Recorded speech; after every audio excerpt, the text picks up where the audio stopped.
We've all been there. Someone you know is having a tough time.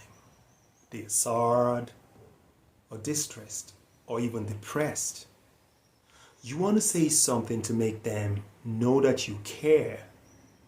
It can be awkward. What are the right words? Here are some expressions of sympathy and empathy for those moments when words just don't seem right.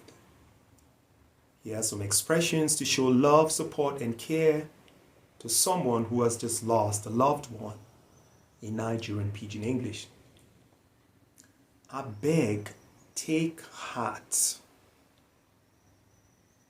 Eya, I dey so sorry to hear the news.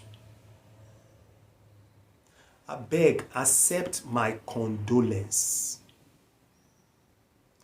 I wan make you know say you fit count on me.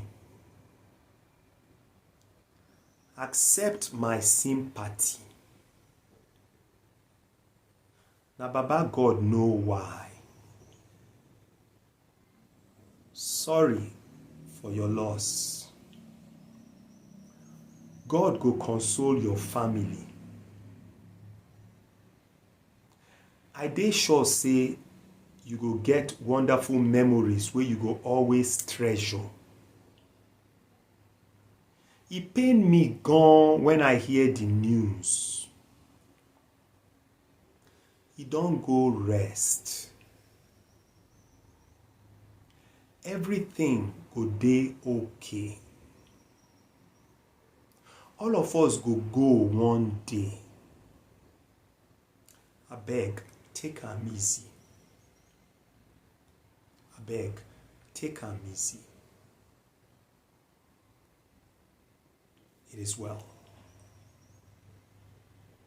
I pray and hope none of us will lose somebody.